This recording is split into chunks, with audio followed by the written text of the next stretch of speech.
Chapter 3. Walk of Shame. Eden woke up with a start, groggy and disoriented.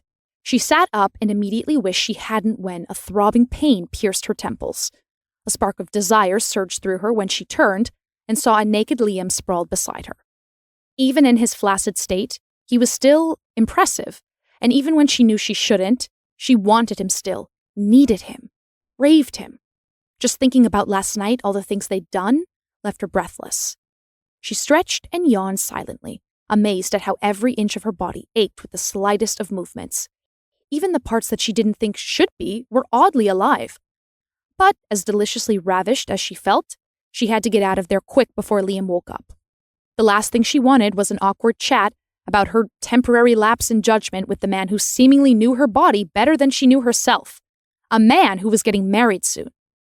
She said a small prayer of thanks when she saw her cell phone and glasses on the end table.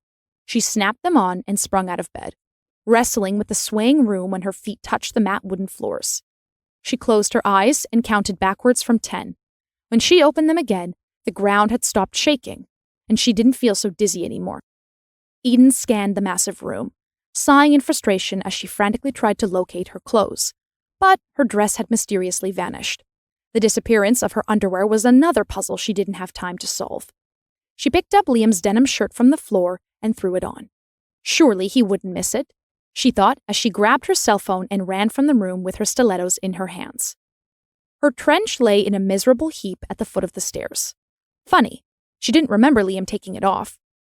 He must have, though, the same way he took off the rest of her clothes. She trembled at the memory of every little thing he did to her, every kiss, every touch, every thrust. Focus! She shook her head as she threw it on and hopped into her shoes.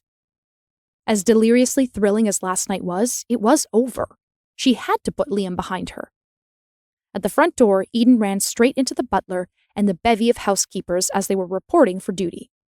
For a frightening minute, she was confronted with the business of making small talk with total strangers, something she struggled with on any given day, but seemed incredibly impossible today. The drama and admin of trying to make a dignified exit was the only reason she'd held on to her panties for 24 years and stayed away from hookups. "Stephen, will you drive home, miss?" Dave said pleasantly. "That's okay, I'll call a taxi." Eden ignored his polite attempt at an introduction, declining his offer with a quick shake of her head. "It can't come in here," one of the housekeepers explained patiently. "Of course," Eden murmured. It was a private estate. Unless the residents cleared it with security, no one could drive in willy-nilly. The rules in the hills were very different. "Please, don't worry. We do this all the time. Drive Mr. Anderson's guests home." If Dave meant to reassure her, his words had the opposite effect. Confronted by the very harsh reality of what she's done, Eden was furious with herself for letting alcohol get to her head. Her only comfort was the little bit of common sense they still had last night. They used protection. She remembered seeing the shiny foil wrappers on the floor when she ran out of Liam's fancy bedroom with the ridiculously comfortable memory foam bed and the 1,000 thread count sheets. The last thing she needed was to catch funny diseases. "Miss." Eden snapped out of her shame-fueled daze and grimaced at the butler. She'd missed half of what he said. "I'm sorry, could you repeat that?"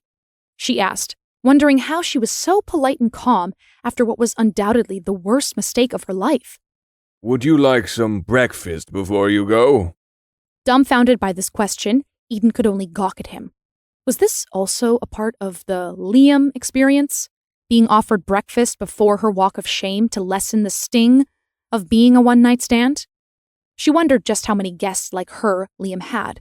It was becoming increasingly apparent he did this all the time, brought random women home and made them his butler's problem as soon as he got bored with them.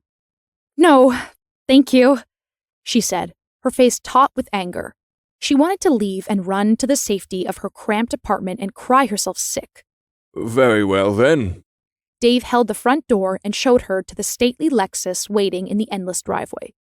She jumped in the back of the car and slid low, wishing she could melt into the plush leather seats and evaporate on the car's floor. "Where to, miss?" Stephen, the driver, asked, catching her gaze in the rearview mirror. She wanted to scream anywhere but here. But it wasn't the driver's fault, and it wasn't Liam's either. She willingly jumped into his bed, even when her friends warned her, even when he told her he's getting married soon, even when she knew she'd regret it in the morning. Miss? Stephen's thick eyebrows fused in a tight frown. The nearest bus stop is fine, she said softly. She'd take an Uber from there. The less she had to do with Liam, the better. She couldn't allow his driver to know where she lived in case he wanted to make their one-time thing a repeat occurrence.